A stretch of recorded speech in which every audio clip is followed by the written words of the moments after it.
ससुराल में वो पहली सुबह आज भी याद है।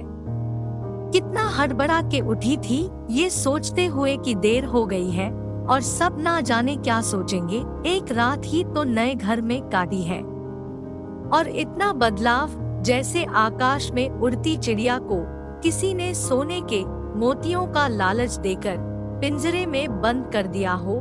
शुरू के कुछ दिन तो यूं ही गुजर गए। हम घूमने बाहर चले गए।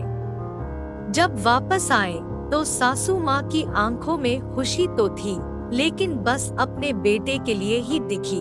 मुझे सोचा शायद नया नया रिश्ता है, एक दूसरे को समझते देर लगेगी। लेकिन समय ने जल्दी ही एहसास करा दिया कि मैं यहाँ बहू हूँ। जैसे चाहूँ वैसे नहीं रह सकती।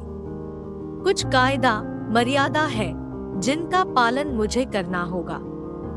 धीरे धीरे बात करना, धीरे से हंसना, सबके खाने के बाद खाना, ये सब आते जैसे अपने आप ही आ गई। घर में माँ से भी कभी कभी ही बात होती थी।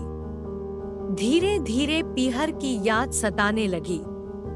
ससुराल में पूछा तो कहा गया अभी नहीं, कुछ दिन बाद। जिस पति ने कुछ दिन पहले ही मेरे माता पिता से ये कहा था कि पास ही तो है, कभी भी आ जाएगी, उनके भी सुर बदले हुए थे। अब धीरे धीरे समझ आ रहा था कि शादी कोई खेल नहीं। इसमें सिर्फ घर नहीं बदलता, बल्कि आपका पूरा जीवन ही बदल जाता है। आप कभी भी उठ के अपने पीहर नहीं जा सकते। यहाँ तक कि कभी याद आए तो आपके पीहर वाले भी बिन पूछे नहीं आ सकते। पीहर का वो अल्हड़पन, वो बेबाक हंसना, वो झूठे मुंह, रसोई में कुछ भी छू लेना, जब मन चाहे तब उठना, सोना, नहाना, सब बस अब यादें ही रह जाती है।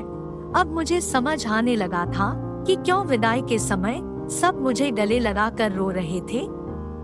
असल में मुझसे दूर होने का एहसास तो उन्हें हो ही रहा था, लेकिन एक और बात थी जो उन्हें अंदर ही अंदर परेशान कर रही थी कि जिस सच से उन्होंने मुझे इतने साल दूर रखा, अब वो मेरे सामने आ ही जाएगा। पापा का ये झूठ कि मैं उनकी बेटी नहीं बेटा हूँ, अब और दिन नहीं छुप पाएगा। उनकी सबसे बड़ी चिंता ये थी, अब उनका ये बेटा, जिसे कभी बेटी होने का एहसास ही नहीं कराया था, जीवन के इतने बड़े सच को कैसे स्वीकार करेगा।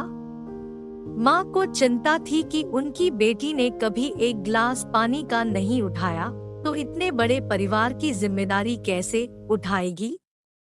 सब इस विदाई और मेरे पराये होने का मर्म जानते थे, सिवाय मेरे। इसलिए सब ऐसे रो रहे थे जैसे मैं डोली में नहीं, अर्थी में जा रही हूँ। आज मुझे समझ आया कि उनका रोना गलत नहीं था, हमारे समाज का नियम ही ये है।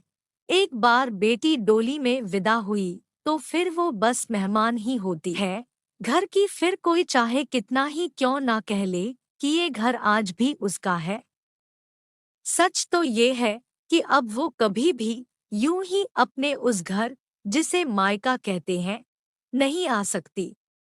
हजारों समस्याओं और परेशानी आने पर भी उसी को हल करना है, हंसते हुए, दम छुपाते हुए बनाने का काम करना। क्या कहेंगे आप?